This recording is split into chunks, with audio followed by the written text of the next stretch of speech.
Syah, wartawan cilik dari SDKC Penmen.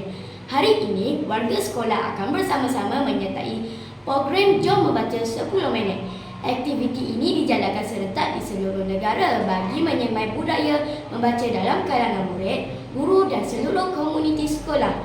Program ini bertujuan membentuk masyarakat celik ilmu melalui aktiviti pembacaan yang konsisten dan menyeronokkan.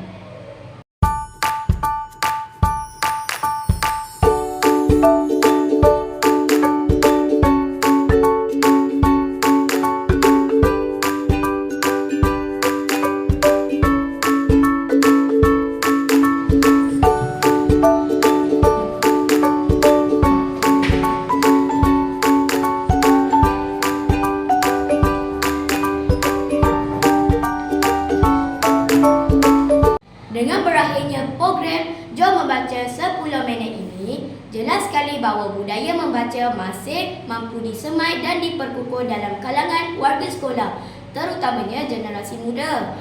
Inisiatif seperti ini bukan sahaja menyemarakkan semangat membaca, malah mengukuhkan lagi peranan perpustakaan sebagai pusat ilmu dan informasi. Sekian, terima kasih. Bye-bye.